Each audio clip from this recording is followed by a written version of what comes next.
Boa noite, companheiros. Boa noite. Contadores famosos.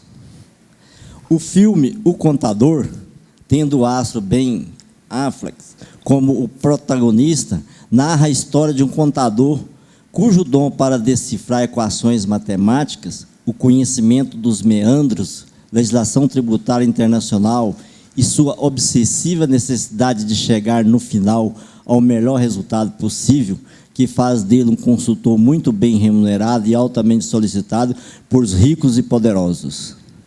Ficção à parte, o filme Contador é uma aula de como este profissional pode ser um ativo valiosíssimo para as corporações. Ser contador exige disciplina, atenção, perseverança, dedicação e criatividade. Essas características levaram alguns contadores de formação a se destacarem também em outras atividades. Conheço alguns contadores famosos em áreas bastante diversas. O contador lutador, Chuck Liddell, especialista em artes marciais e ex-campeão de UFC. O lutador americano é graduado em administração e contabilidade pela Universidade Politécnica da Califórnia, nos Estados Unidos. O contador escritor, John Grisham, é autor de muitos best-sellers que se transformaram em filmes de Hollywood, incluindo A Firma, O Dossiê Pelicano, O Cliente e O Júri. Grisham tem mestrado em contabilidade e também estudou direito penal. O contador músico, Kenny G, é mundialmente famoso e o músico instrumental mais vendido na história moderna. Com mais de 75 milhões de discos, ele é formado magna cum laude em contabilidade pela Universidade de Washington. O contador astro de rock, o vocalista dos Rolling Stones, Mick Jagger, se formou em contabilidade e finanças na Escola de Economia de Londres. Com o tempo, a contabilidade ficou para trás e o mundo do rock and roll ganhou uma lenda. O contador magnata, o contador mais rico que já existiu, o bilionário e filantropo Arthur Blank, tem sólida experiência em contabilidade para gerir o próprio dinheiro. Formado na Babson College em contabilidade, ele fez carreira e fortuna como contador sênior. É dono da maior rede de varejo de decoração no mundo e do time de futebol americano Atlanta Falcons. Blank, o contador magnata e celebridade nacional. O contador brasileiro mais famoso não fica muito atrás do magnata americano em termos de fortuna acumulada. Formado em contabilidade, Silvio Santos é dono da rede de televisão SBT e diversas outras empresas. Utilizando-se dos conhecimentos adquiridos na área contábil, aliados ao tino empresarial, à persistência e ao carisma pessoal, Silvio Santos construiu um império da mídia brasileira e tornou-se um mito nacional de self-made man, que em português quer dizer um homem que faz sucesso por seus próprios esforços. Todos esses contadores famosos, dentre outros tantos, levaram as características e o aprendizado da profissão para aplicar e conquistar o topo do sucesso em trajetória tão diversas. Boa semana. Boa semana, obrigado.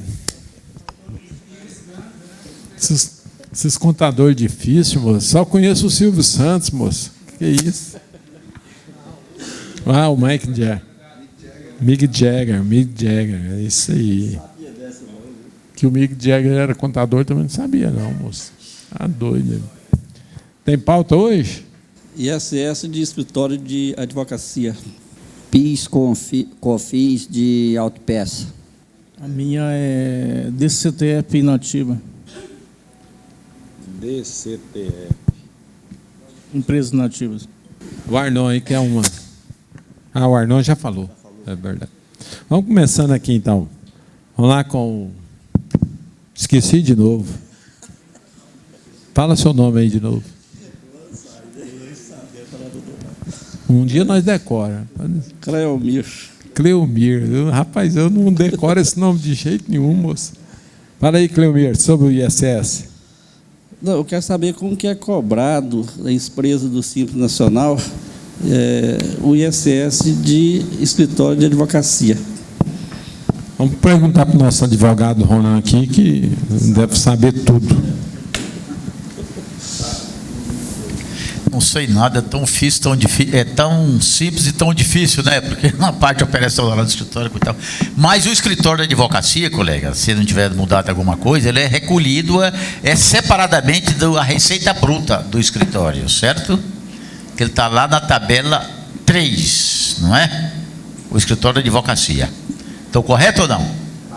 Estou não. Então, tabela 4, não? Foi. Tá. Mas o ISS é recolhido separadamente, pelo estimativo da prefeitura. Peraí, a empresa do Simples também não recolhe para o profissional, não, Ronan? Eu até pedi para fazer a pergunta. Aí 4,5? É porque o anexo 4, né?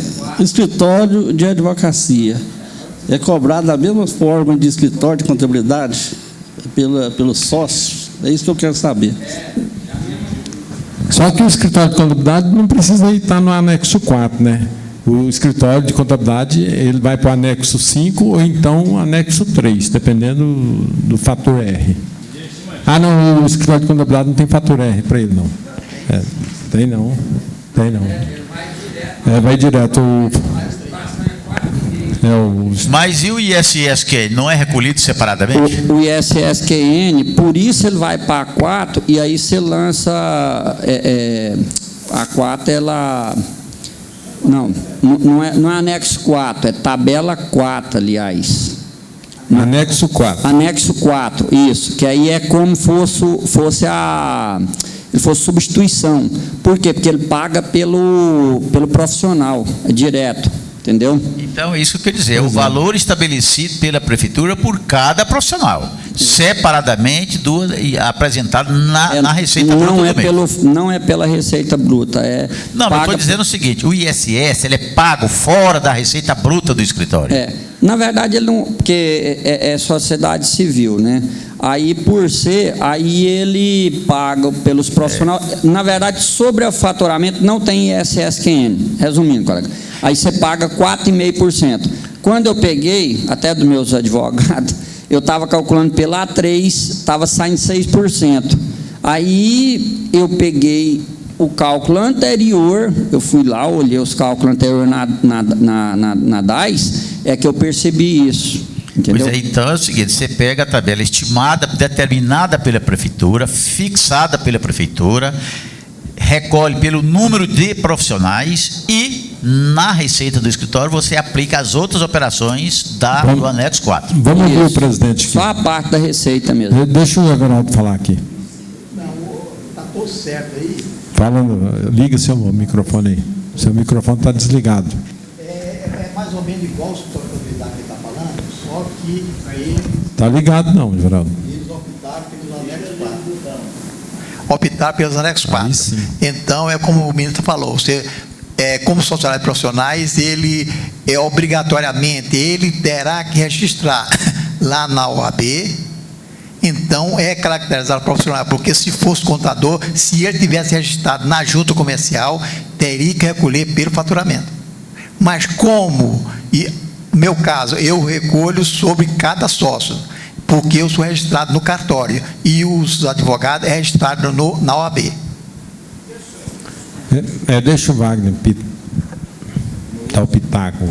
Vê se eu estou agindo errado. Nós temos uma empresa de advocacia no escritório, ela é Simples Nacional, anexo 4, emite a nota fiscal eletrônica da prefeitura, o Simples é pago pelo faturamento, não tem que... Se eu estiver errado, me corrija, por favor.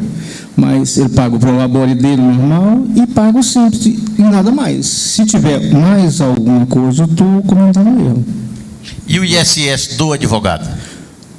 Ele está pagando como Simples. O Simples Nacional tem o ISS lá, né? Agora, o Prolabore, eu pago o ISS do Prolabore lá. Ué. Não, aí o ISS você tem que pagar separadamente, estimado pela prefeitura. Então, eu estou cometendo erro, porque ele está emitindo 10 mil de nota, faço a apuração do Simples Anexos 4, tá certo?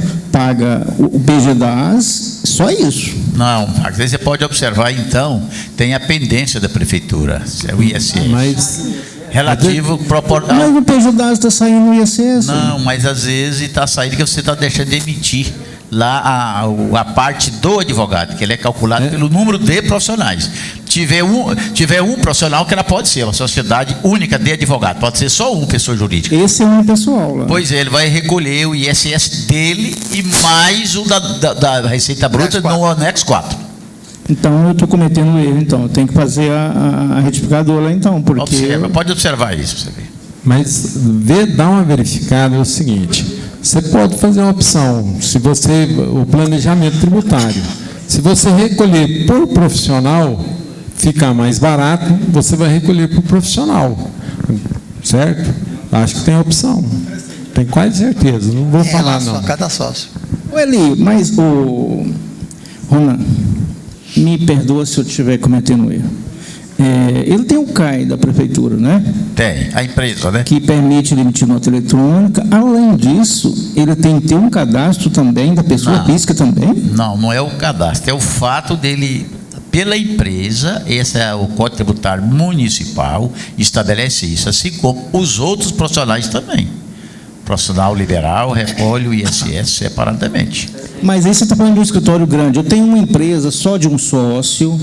Entendeu? O tratamento é o mesmo. Não tem o tratamento tributário na prefeitura, lá não tem o tratamento com referente ao ISS para unipessoal e para outra sociedade simples, com mais de 2 profissionais. O tratamento é um só. Se só tiver um profissional, ele vai recolher o ISS dele e mais a receita bruta da empresa jogada no anexo 4. Eu vou temar com você aqui o seguinte: desde o ano passado eu venho fazendo isso.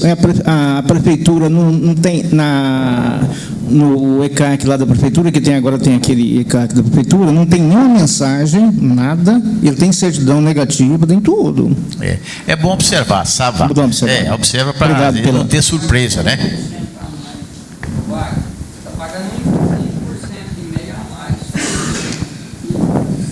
Deixa eu te falar, para ser SC, que é o caso do advogado, caso do contador, entendeu? Hoje o contador pode ser limitada.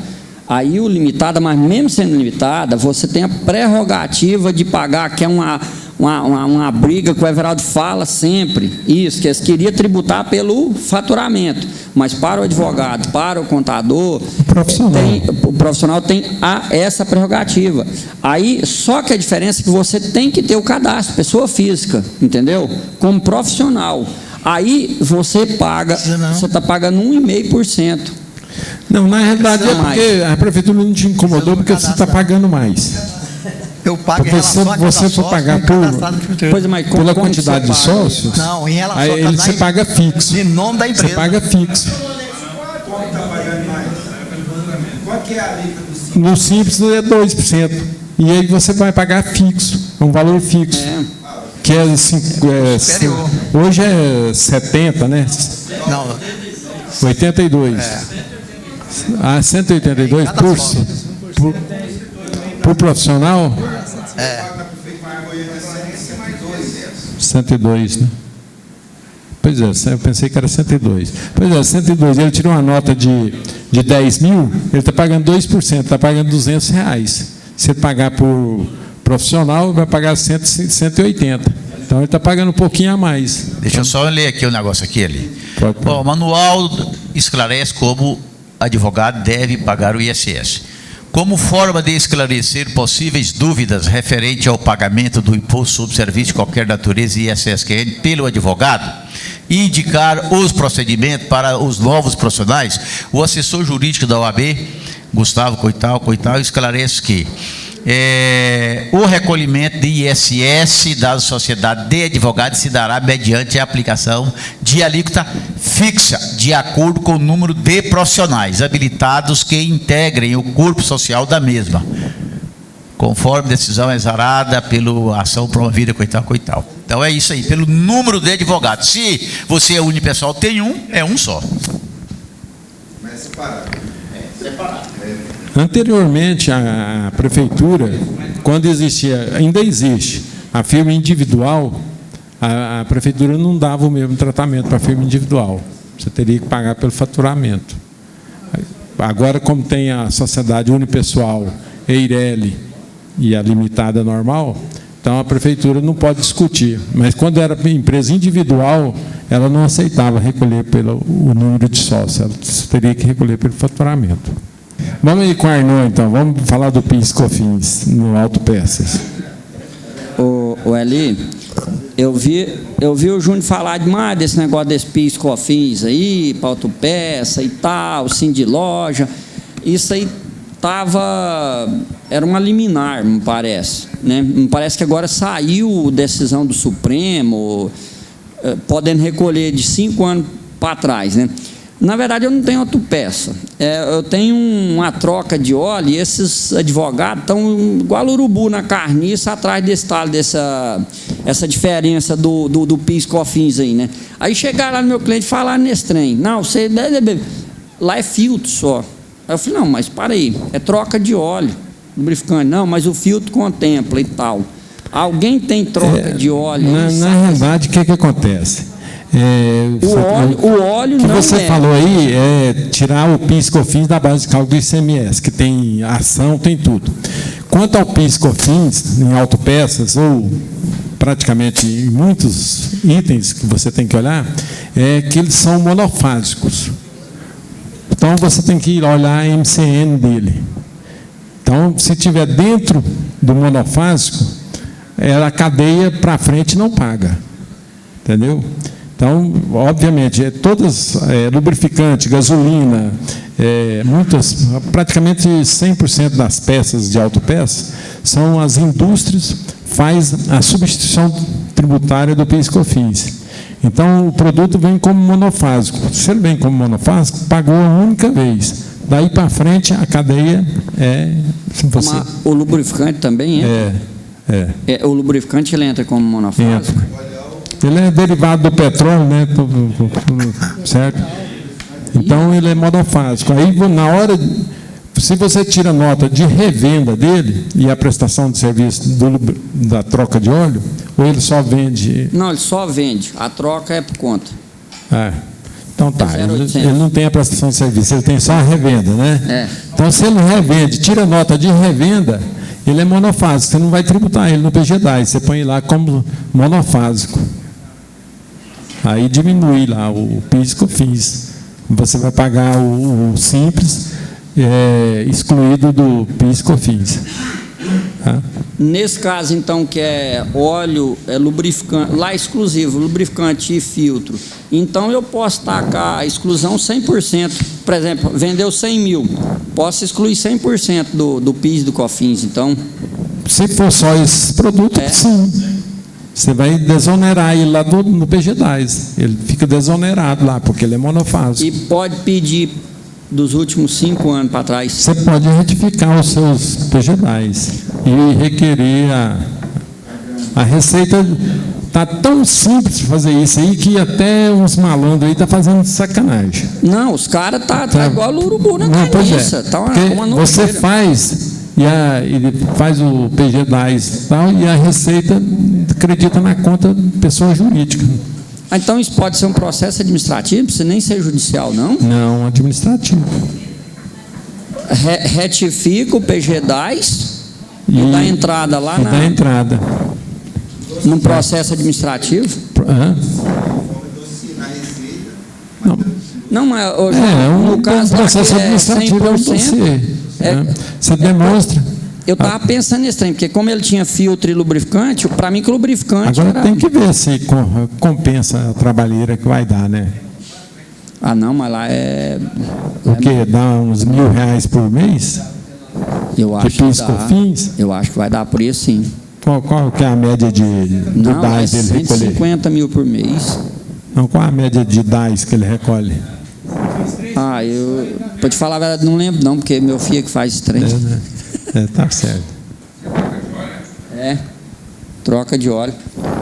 Porque ele dizem que faz a troca de óleo de bonificação. Ele vende só o óleo. Você comprou o óleo, ele troca o óleo para você. Está embutido. Não, aquilo lá já é sucata, né? Não, tá, porque eles vendem muito aquilo lá. Então um amigo meu ganha muito dinheiro com aquilo lá no mundo com aquilo lá. Aquilo é sucata, né?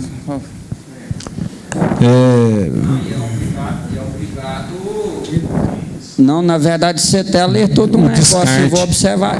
Não, e tem para Meio ambiente para descarte. renovação do processo da AMA, você tem que apresentar, de primeira era só a nota, né? Igual aquele detetização, era só a nota. Não, agora você tem que apresentar o contrato. O contrato, até minha nora trabalhava na empresa que fazia esse trem, o tal você tem que ter um contrato e a nota que ela comprou de você ou recebeu Agora, como eu não sei se é bonificação comprado. e ela sem ser autorizada no meio ambiente Eu acho. para ficar aprovado o descarte correto. Eu acho que realmente vou até observar esse trem, porque tem tributação. O que? A sucata? É. Não, a sucata não tem tributação, não. Não, mas mesmo dentro do Simples, Hã? aquele óleo. Porque primeiro a gente ir lá e pega. Não, mas não sei. Tem empresa que ganha aquilo para descartar. Agora não, dependendo. Tem empresa que compra, né? Porque. Pois é. Ok. Vamos aqui com o Wagner aqui. Vamos falar da DCTF, Wagner. Pois estava discutindo aqui com o menino aqui, a DCTF, aquela para empresas nativas, né, ela vai até março, né, parece que tem que ser apresentada ela. O 15º dia útil de março, né? Mês, né? Porque é janeiro, você vai fazer ela como competência de janeiro, e o prazo é o 15º dia útil do segundo mês subsequente. Então, agora em março. Agora eu queria que você permitisse aí, sobre a DCTF, aquela REINF lá, aquela...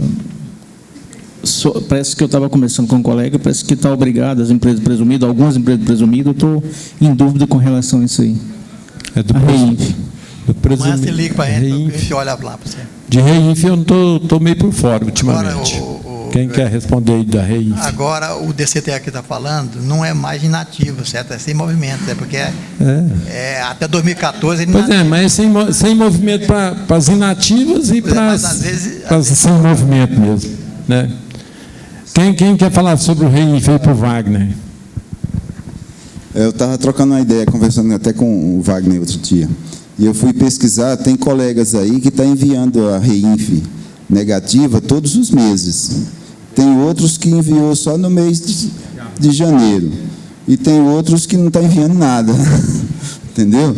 Eu, por exemplo, eu estou enviando todos os meses ela negativa do cliente.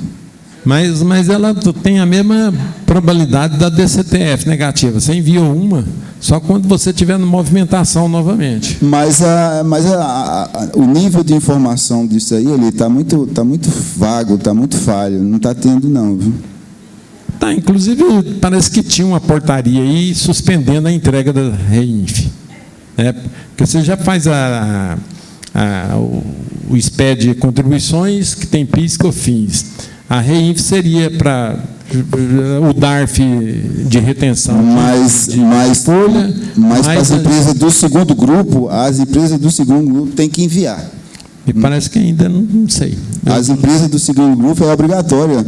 Iniciou. Do primeiro grupo, não é não? Do segundo? Do segundo grupo.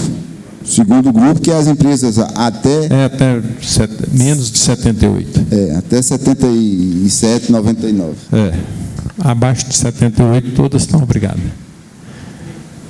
Deixa o Zé Walter comentar um negócio lá.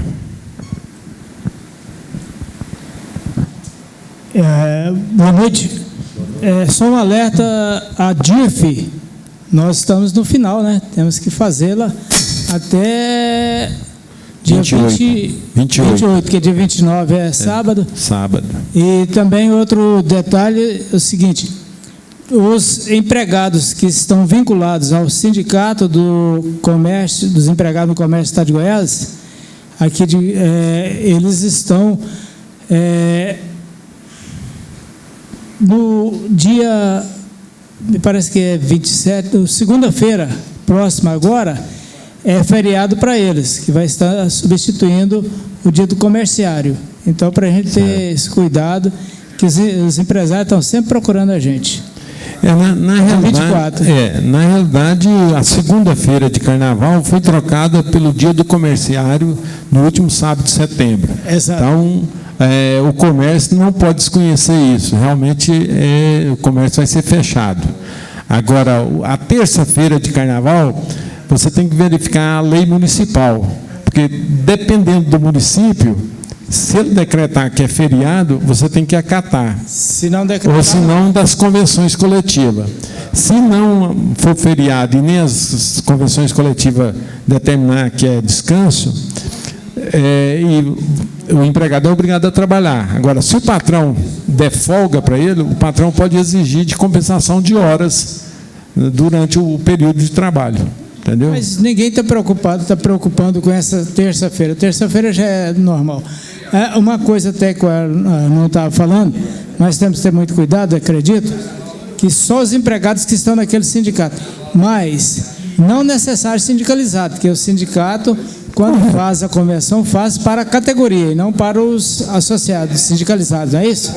É isso, mas só que a maioria dos sindicatos estão brigando. Se você não contribui para mim, você não usufrui dos benefícios da convenção. Quer dizer, então, você para beneficiar da convenção, você teria que contribuir para mim. Mas eu não seria louco liberar uma empresa minha. Pá. Na verdade, deixa eu fazer uma pergunta aí para o Geraldo. Produtor rural, Geraldo. Me perguntaram um negócio aí. Um produtor rural que tem a SEI, ele pode contribuir como contribuinte individual? O produtor rural, ele é segurado obrigatório pela 8.212. Pois é, mas a venda dos produtos rurais ou ele tem que pagar? Não, ele tem que contribuir, tem que ter um código da GPS no caso do produtor rural. Então, ele tem que contribuir, ele, pessoa física, que ele é contribuinte obrigatório pela 8.212, e ele tem que contribuir sobre a produção rural. Como que ele vai contribuir sobre a produção rural? Se ele vender para PJ, lá já desconta. Se ele vender a pessoa física, aí ele vai recolher, que dá 1,5.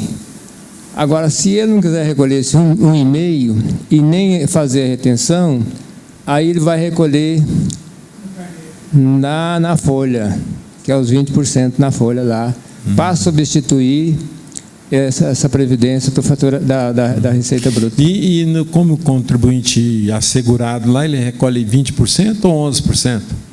Lá não faz distinção, porque lá tem um código específico, aí eu teria que olhar. Porque, na verdade, esses contribuintes meus, nenhum contribui com o produtor rural, porque eles têm sócio de outra empresa, outra odontológica, então ele recolhe pelo odonto e recolhe também como sócio da empresa. Ok, deixa o Arnon complementar aí para nós. Na Reinfra, realmente, eu tenho até uma situação minha, produtor rural, pessoa jurídica, ele já está obrigado a Reinfra já. Entregar a Reinfra referente à produção rural. Que a Reinfra, ela pega a produção rural, um punhado de coisa lá. Pega, né? Ô Geraldo, no caso, o produtor rural, até, salvo memória, até 4 módulos pelo INCRA, aí tem que se observar, bem observado, no cadastramento do INCRA, como que ele está classificado. Se é até 4 módulos, e o módulo ele é determinado por cada município pela quantidade de hectare. Cada município tem uma quantidade. Por exemplo, lá no Iporá mesmo é 25 hectares cada módulo. Automaticamente, se ele tiver classificado como pequeno produtor, ele é contribuinte especial. Automaticamente, independente dele vender produção ou não, ele já tem por lei, que foi até a briga agora grande da reforma previdenciária, que eles queriam fazer igualar, independente do tamanho da propriedade, porque subentende que é uma agricultura familiar. Aí o bloco da agricultura familiar segurou isso, dando essa isenção do pagamento até os 4 módulos.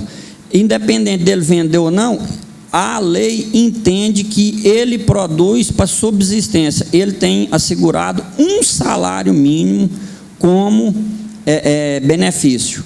Quando ele completar a mulher 55 e o homem 60, ele é aposentado. Agora, superior aos 4 módulos, aí é uma série de equação. Aí entra nisso que o Geraldo falou.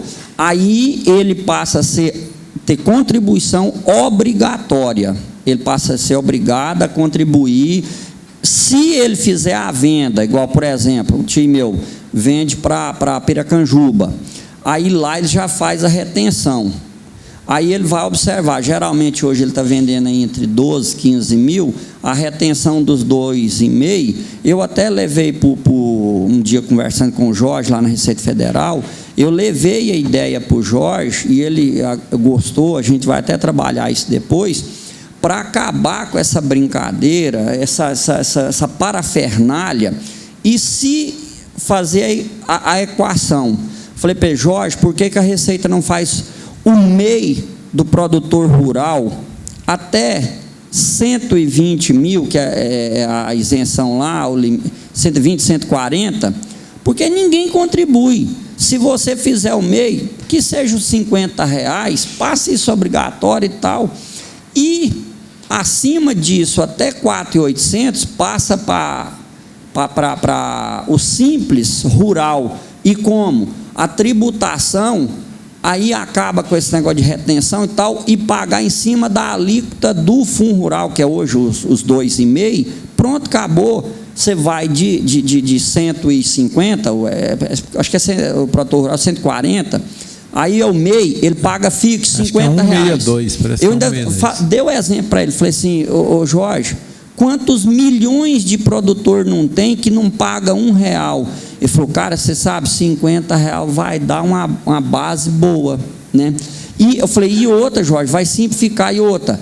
Aí até esse teto acaba, aí o MEI, ele é isento de livro caixa, de tal.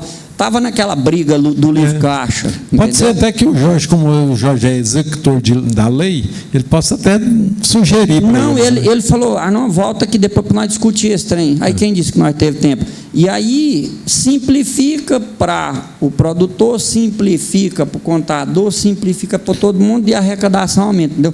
Mas basicamente isso que você perguntou. Deixa eu ouvir o Geraldo mais de Tem que ver o tamanho. Acaba e todo mundo passa para a legalidade. Vamos ouvir o Geraldo aí, depois você volta. Talvez eu esteja equivocado. O contribuinte especial que ele falou, pelo que eu entendo na legislação que eu li, é aquele familiar, aquele produtor rural que trabalha só ele e a família.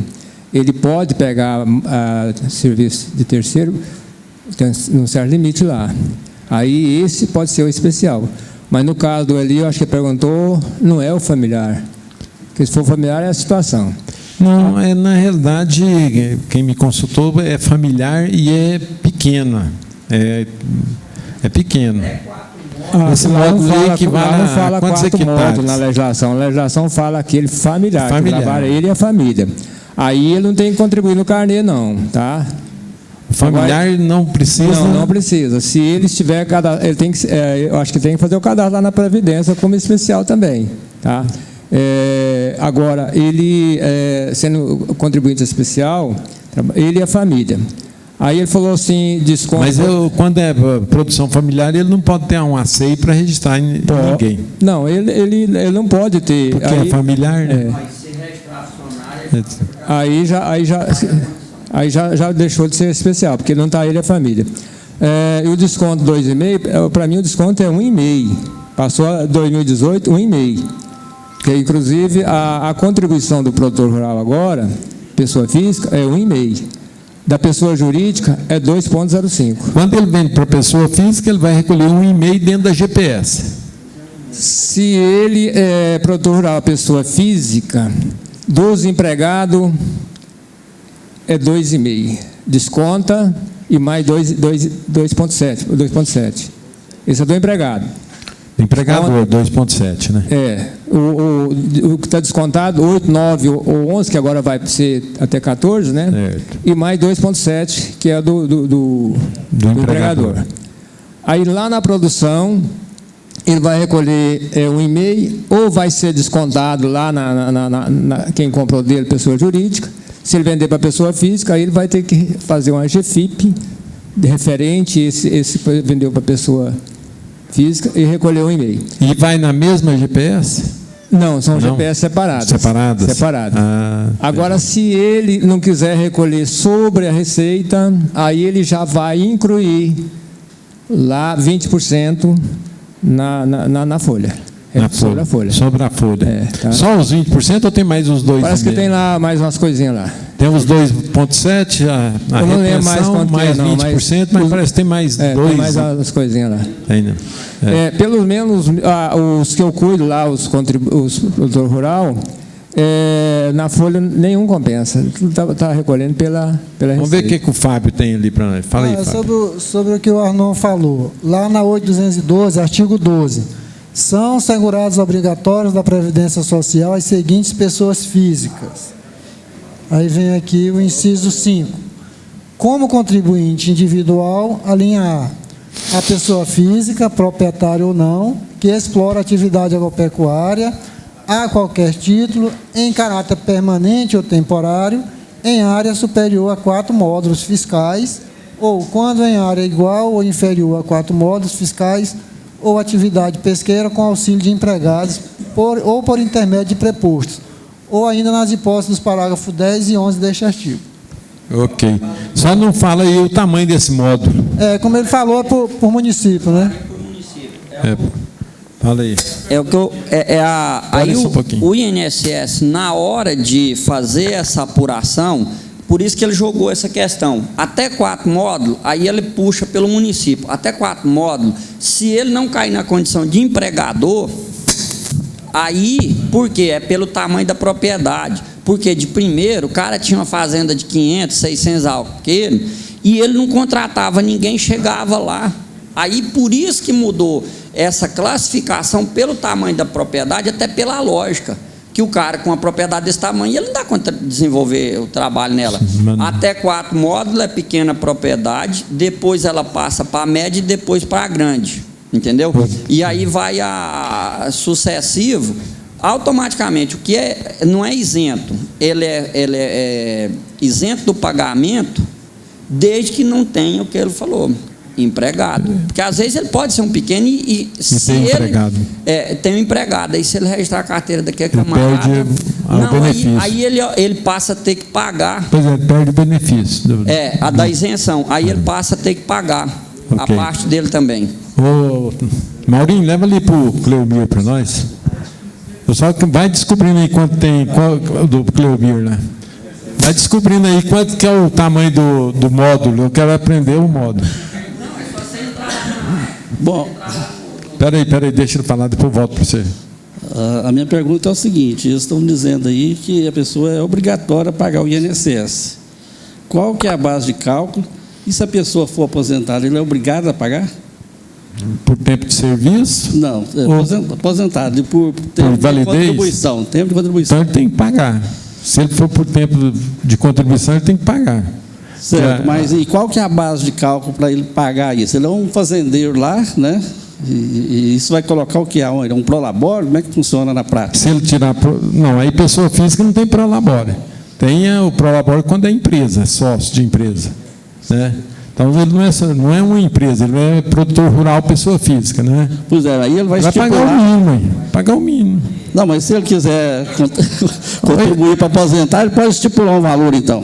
Pode, porque ele é aposentado por tempo de contribuição, a contribuição dele não vai valer para nada mais. Não, estou dizendo... Para que ele vai pagar? Esse aí tudo bem, vai pagar o mínimo. Eu digo o outro que não... Né? Ele pode estipular. Não, aí ele já está aposentado. Espera aí.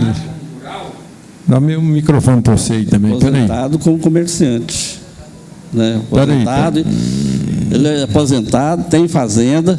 E não tem interesse nenhum de pagar INSS e para aposentar mais. Que tamanho é essa fazenda dele? Tudo isso você tem que analisar. Que tamanho que é? A fazenda dele tem mais de 300 hectares. Pois é. Ele tem funcionário? Tem funcionário. Aí a única coisa que você vai ter que optar ou pela folha ou pela receita. Não, essa parte tudo bem. Eu estou dizendo a parte. Não tem mais nada. O INSS dele, da pessoa física dele. Não tem INSS não aí. INSS para ele. Você vai ter que optar. Você vai ter que optar ou pela folha ou pela... Mas se ele trabalhar, ele é contribuinte obrigatório. Ele tem que pagar pelo menos o mínimo. Ele é contribuinte obrigatório. Ninguém paga disso, não. Ninguém paga isso, não. O cara já está aposentado, INSS. E outra, aí ele vai optar pela folha, pelo... Se não pagasse, eu não pagava. Eu sou aposentado e contribuí até hoje. Eu não ia pagar. Mas aí, aí está misturando, porque ele foi aposentado por tempo de contribuição. Presta atenção. Urbano, aí esquece o resto.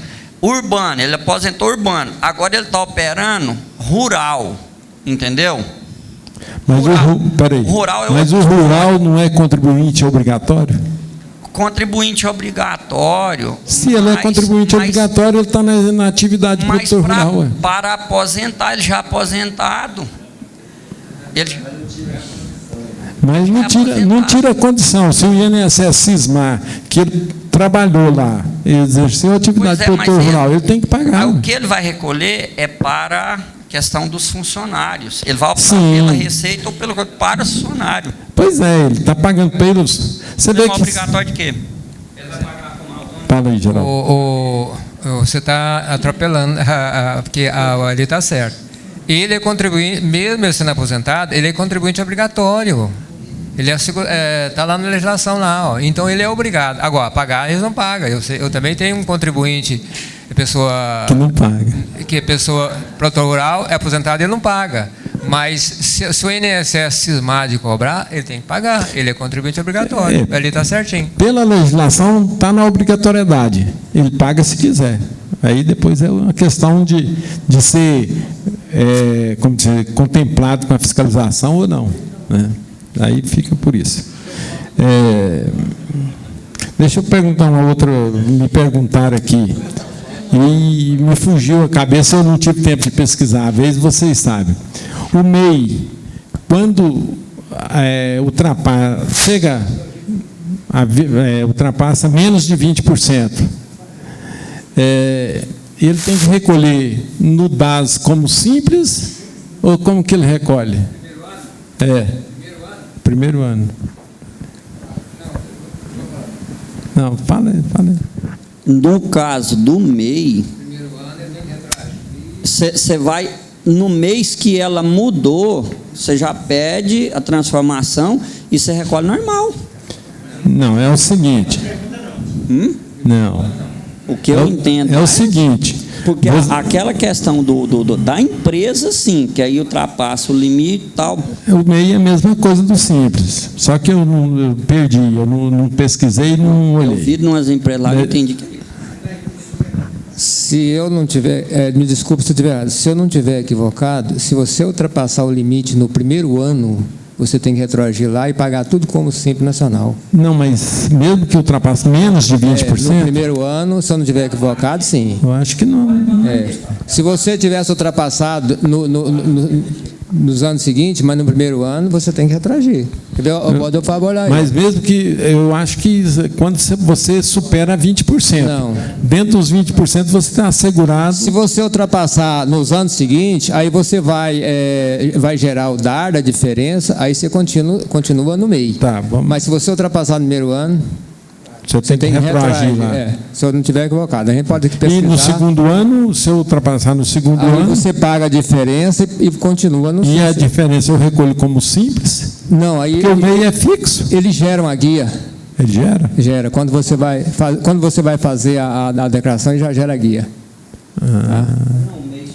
Espera aí, vamos ver o Wagner aqui, depois eu volto aí. Olha naquela cartilha lá do MEI lá que explica tudo isso aí, mas no meu entendimento, quando ele passa 20%, o seu não é o caso, o seu não ultrapassou 20%. Não, menos de 20%. Quando ele ultrapassa, ele já tem que passar por 5%. Nesse caso seu aí, eu acredito que ele deveria pagar dessa diferença que ultrapassou. E ele não vai perder a qualidade de MEI. Eu acredito que ele não vai perder a qualidade de MEI. A qualidade de MEI ele perde, ele vai ser simples, imediato. Entendeu? Até 20%. Assim, eu me recordei aqui. Até 20%, você perde, você tem a opção lá, e no próximo mês você já passa a ser simples. Porque é o seguinte... E quando ultrapassa, acho que vai retroagir.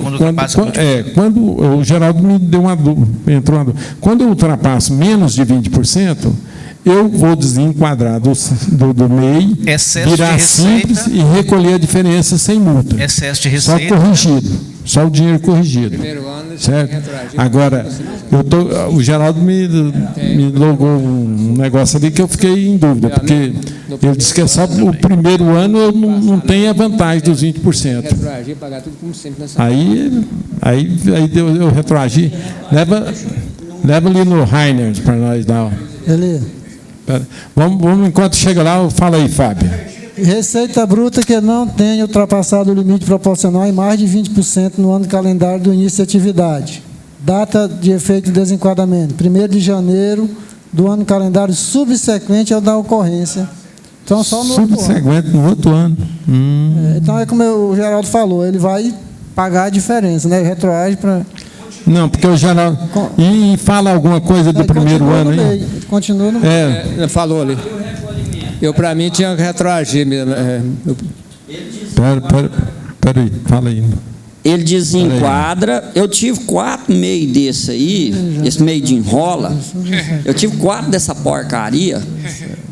E o cara não quis pagar. Falei, então você não paga. Ele ultrapassou 81 mil. Ele não ultrapassou os 20 mil.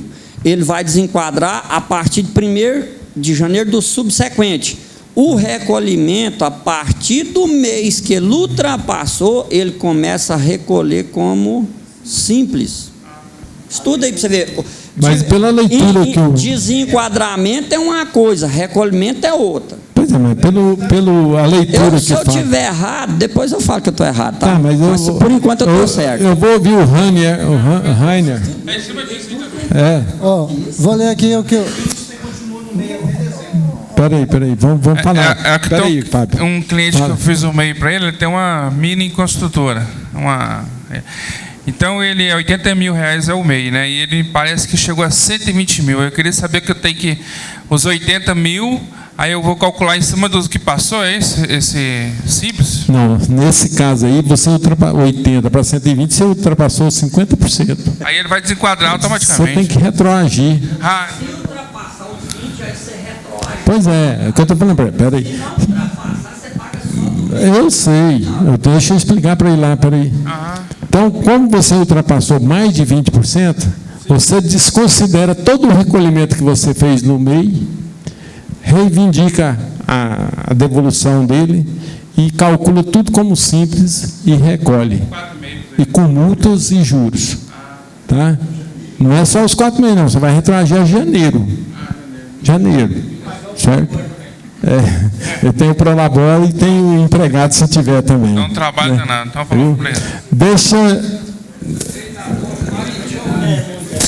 Deixa eu matar esse troço aqui logo. Você está suicidando. Até 81, chegou dezembro. Beleza. Setembro, o cara deu 83 mil. Não ultrapassou. Beleza. Em setembro. Aí, no mês de setembro que ele ultrapassou, ele não vai desenquadrar, porque ele não ultrapassou os 20%. Se ele chegar até dezembro, ele vai recolher setembro, outubro, novembro, como MEI não. Ele vai recolher como Simples Nacional esses últimos 3 meses. Se ele chegar em dezembro e ele ultrapassar os 20%, aí o desenquadramento dele retroage lá atrás, em janeiro. Estou errado, doutor Fábio? Por isso... Aí, por isso que você tem que ficar na corda bamba até dezembro. É o seguinte, até, com o seu exemplo, até setembro, ele vai continuar pagando o percentual do Simples que ele paga, que é a cota fixa, e não vai recolher a diferença. Ele vai recolher a diferença só quando chegar em dezembro, que ele vai constatar que não deu 19%, não deu 20%. Então, ele vai recolher na declaração e vai fazer o DAS especial acumulado. Sem multa, só corrigido. Em janeiro ele é assim. Em janeiro ele é assim, não existe primeiro ano, segundo ano, esse trem não. Desenquadrou, tá ultrapassou 81 mil. Peraí, Wagner. Peraí. Deixa o Cleomir falar. E fazer uma pergunta aqui. A pessoa abriu esse MEI lá em novembro. O faturamento dele foi em dezembro. Quanto que ele pode faturar para não desenquadrar? É proporcional. 6.700. Depende. Não, duas vezes. Ele abriu em novembro. R$13.000. 6.750. E se for comércio, ele só pode comprar, porque tem gente achando que pode comprar até 6.750 também. Aí tá danado, né? Deixa só. Agora o triste desses caras que eu tô falando para vocês do meio, o suposto contador, que depois nós descobrimos. Qual que é o limite do MEI? 81 mil, não é? O sujeito colocou na declaração de pessoa física do cara que ele faturou R$120 mil como microempresário. Depois a Receita está pegando esses trenzinhos. Vamos ali para a leitura do... Você vê cada coisa nesse MEI. Hoje eu vi um camarada, fez uma alegação no MEI, o faturamento dele, 81 mil redondinho. Já pensou? É de encabular, né? Disfarça um pouquinho, né? 81 mil redondinho. Mas chegou naquele lá. Quanto que eu posso tirar de nota aí? Mais 100 mil ou mais 5 mil? Eli, foi bom falar em MEI. Deixa eu falar um negócio aqui. Recebi até o Fábio viu lá, que o Divino Marra passou um alerta, hein? A partir desse ano, aquela historinha de MEI para recolhimento apenas, se não tiver inscrição estadual ou municipal, comércio estadual, prestação municipal, porque tem muita gente aí abrindo MEI só para recolhimento. Ano que vem vai passar um rodo. E outro detalhe, muita gente fazendo, porque aí os filhos de uma mãe chegam lá, quanto você cobra para fazer o MEI? Não, porque tem um controle, não sei o que, o cara não quer pagar, né, por mês, né, embora está mais barato.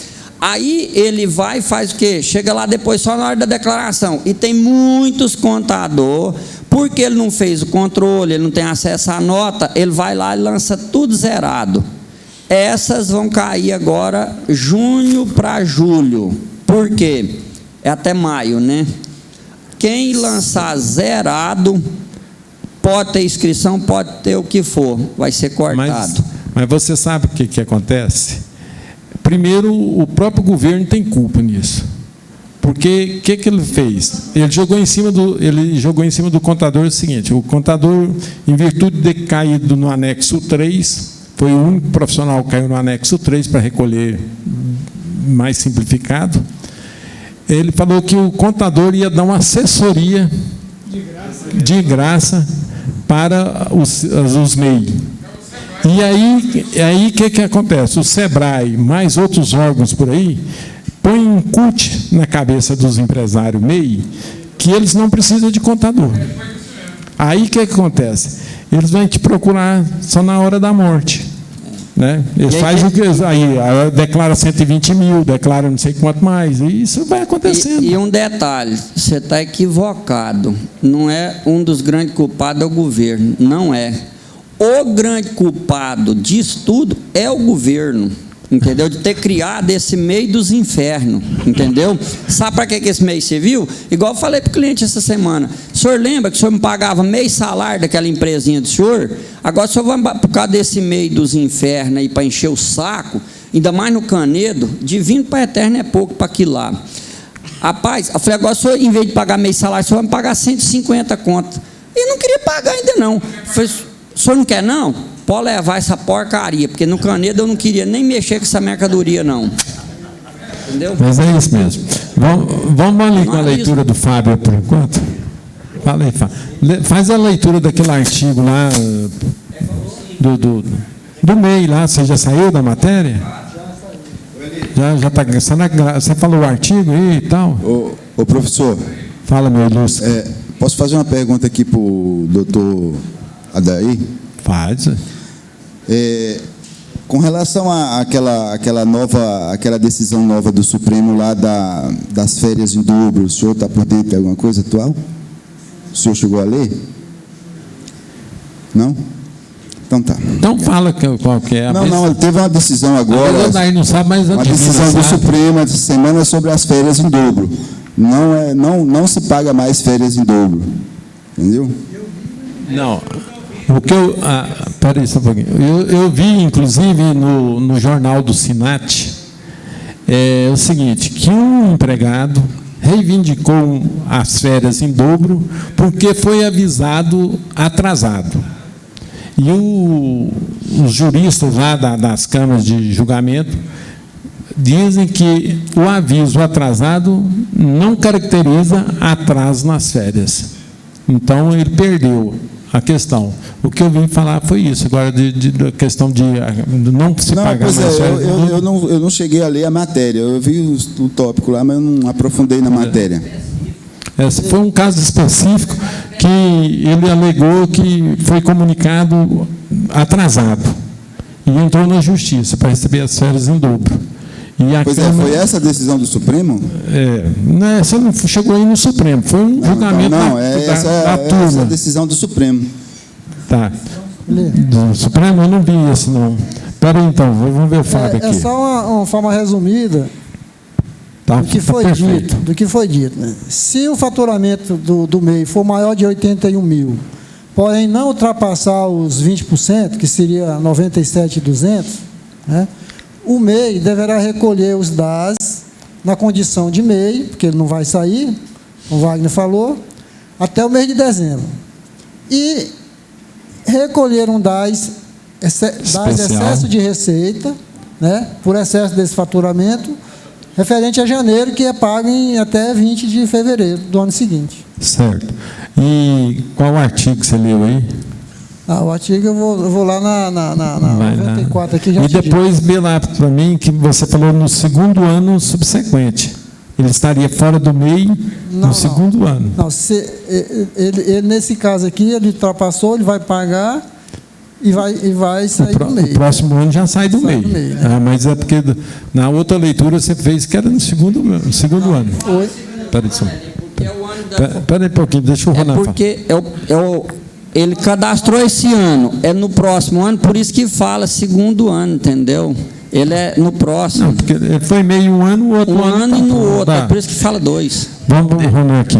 João, deixa só para nós vermos aqui o que você comentou sobre a série, para a gente entende aqui. O TST afasta pagamento em dobro por aviso tardio de férias. A terceira turma do Tribunal Superior do Trabalho reformou decisão que havia condenado uma empresa a pagar em dobro as férias de um gerente por não cumprir o prazo previsto na CLT para comunicar o empregado sobre o início das férias. Seguindo jurisprudência, o TST, o colegiado concluiu que não é devido o pagamento em dobro se o empregador obedecer aos prazos de concessão e de remuneração, como foi o caso. Vamos ler de novo aqui. A terceira turma do Tribunal Superior do Trabalho reformou decisão que havia condenado uma empresa a pagar em dobro as férias de um gerente por não cumprir o prazo previsto na CLT para comunicar o empregado sobre o início das férias. O que a empresa fez? Ela não comunicou o empregado sobre o início das férias. Certo? Seguindo jurisprudência do TST, o colegiado concluiu que não é devido o pagamento em dobro se o empregador obedecer aos prazos de concessão e de remuneração, como foi o caso. Certo? Na ação, o homem afirmou que só foi avisado das férias com uma semana de antecedência, sendo que o artigo 135 da CLT estipula que um prazo de no mínimo 30 dias.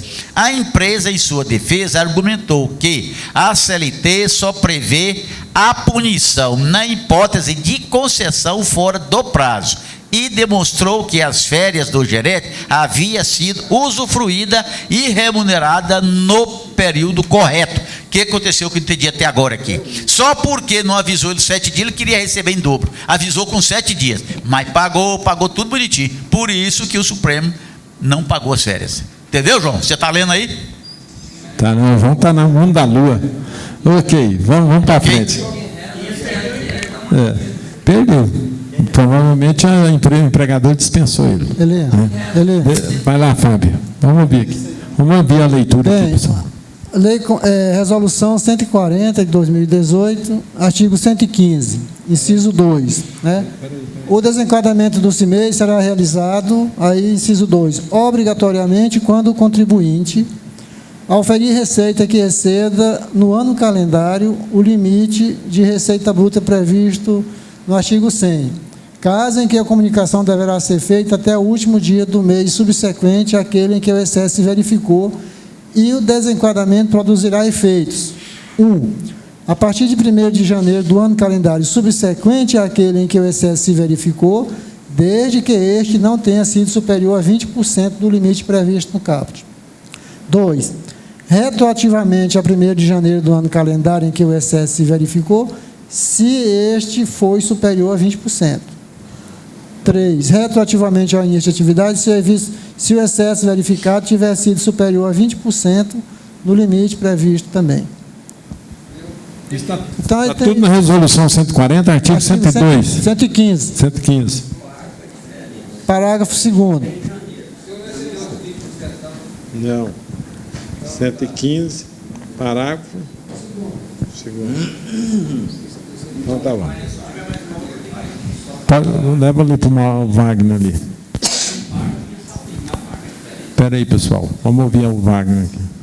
Meu é o seguinte, eu estava assistindo a reunião de 2 semanas atrás, aí acho que foi o Otávio Júnior que comentou sobre aquela lei 13.874, de setembro de 2019, a lei de liberdade econômica.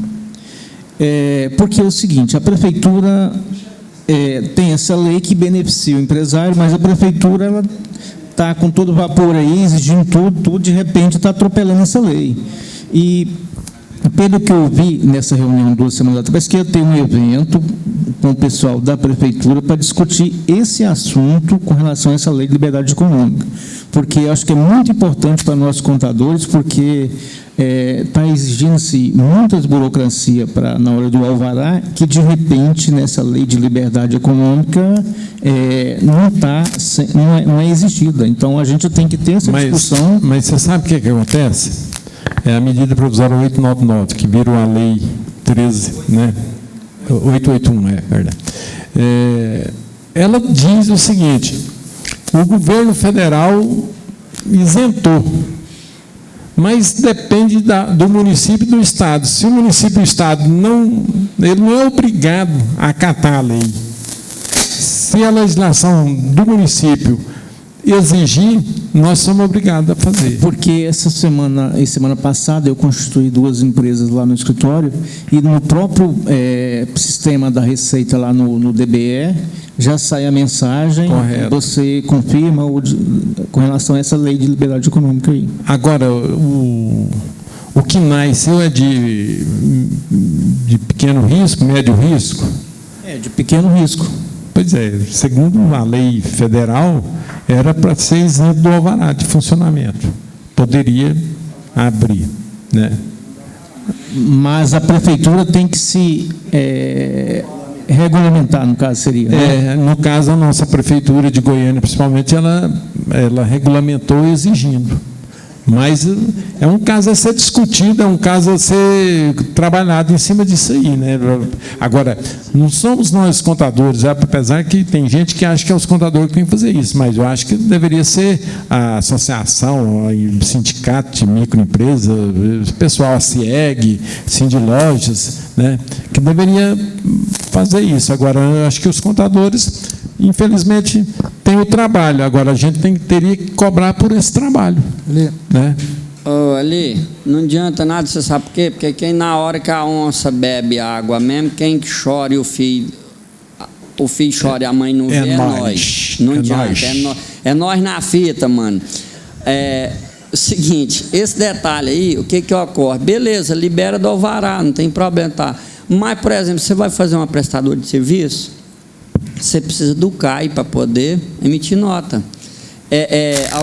algumas atividades você tem que... Aliás, não, vamos lá. Para você, porque eu não mexia com esse negócio de junta e receita, tem mais de 20 anos. Tinha um cara que fazia, agora eu comecei a mexer com esse trem essa semana. Para você abrir a empresa hoje, você precisa do uso do solo, número oficial, bababá, e tá.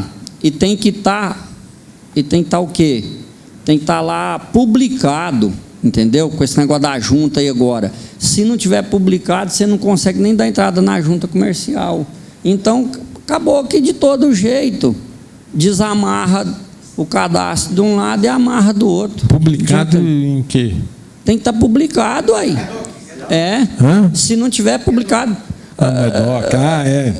Não, e o pior de tudo, até, dependendo de alguns casos, igual, estava colocando umas empresas lá no meu endereço, é grau de risco 1, que é escritório. Mas mesmo assim tem que ir lá para poder liberar o uso do solo. Você sabe quanto que é a vigilância sanitária do escritório de contabilidade em Aparecida? R$800. Uai, é brincadeira. Não, deixa eu te falar. Vamos deixar eu falar do MEI, concluindo isso aqui. Você estava falando do MEI? Lá no Senador Canedo estão cobrando taxa. Não, a taxa é isenta só do primeiro ano, MEI não. E a isenção é geral. Se o cara tiver 10, 20, 30 anos. Aqui em Goiânia não cobra, né? Não, lá no Canedo está cobrando. Entendeu? Esse ano, semana que vem eu vou. Não, semana que vem não. Em Goiânia não cobra vigilância sanitária, não cobra bombeiro, não cobra. Não, e lá é o seguinte. Lá, não, pois é. Lá o bombeiro não cobra também no Canedo. A sanitária do Canedo não cobra e a Secretaria de Planejamento, todo ano, mesmo microempreendedor. É como se você estivesse abrindo a empresa todo ano. Exige uso do solo, número oficial, não sei, por causa de uns portes lá, não liberaram a empresa do cara. A empresa já está aberta desde 98, porque do ano atrasado para cá ela virou para MEI e virou essa bagunça. Vamos ouvir o Fábio ali, peraí. Bem, nós estivemos lá na prefeitura, com eu, o Otávio, e discutimos essa questão aí. Só que o fiscal deixou bem claro que, para irmos adiante nessa briga, nós temos que estar com um órgão, uma entidade representativa dos empresários. Que só a gente indo lá... É o que eu estou falando. Infelizmente... Não, então, nós temos que o Otávio está viajando, quando ele voltar, ver se a gente pega alguém lá do Sindilói, da FEComércio, para ir com a gente, porque ele falou, só a gente não resolve. Ele deixou bem claro que só o sindicato contabilista não é da área de empresa, né? Ele cortou a perna da gente, mas nós não vamos por isso ficar quieto, nós vamos procurar a entidade para ir com a gente. Né? Eles não sabiam nem que tem um decreto 10.178, de 18 de dezembro de 2019, que está regulamentadinha, né, nessa questão da lei de liberdade econômica. E nesse decreto ele fala lá que precisa que o município regulamente, né, adeque a lei e tal. Então, eu vou estudar mais esse decreto para chegar lá com propriedade para discutir. Mas que a prefeitura, o Estado vai ter que fazer alguma coisa para acompanhar a lei federal, vai. Mas ela tem que normatizar. Meter pressão é para isso ser feito logo. Eu acho que os órgãos competentes que representam os microempresários deveriam fazer um seminário com a prefeitura e mostrar para ela essa lei. Aí depois o sistema S leva a paulada, eles não entendem por quê, né? É justamente por isso. Agora, ô Fábio, se não der certo com os caras lá, nós vai num terreiro aí, a gente não faz disso. Não, acho que vai dar. O Cleomir lá, vamos ver. Cleomir. A pauta acabou. Ô, Geraldo, está cedo, rapaz, preciso de você aqui. Ele está sendo discutido aí, parece que o MEI tem que pagar tudo, né? Ele tem que pagar aquele bombeiro, aquele pânico. Aqui em Goiânia, não. No MEI, não. Só no primeiro ano. Não. Eles andaram assim, ó. Eles andaram cobrando no segundo ano. Depois viram que estava errado, voltaram a não cobrar. Por exemplo, tem muitos restaurantes aí no MEI que estavam pagando R$700 de vigilância sanitária. A hora que veio a zero, eles soltaram foguete. Não dá, vigilância sanitária, bombeiro, né? Espera aí, vamos falar no microfone aí. Senão os internautas não... Boa noite. Teve um cliente meu que eu fiz pelo MEI, aí ele tinha recebido 3 parcelas do seguro-desemprego. No quarto, Rainer ligou para mim, foi cancelado.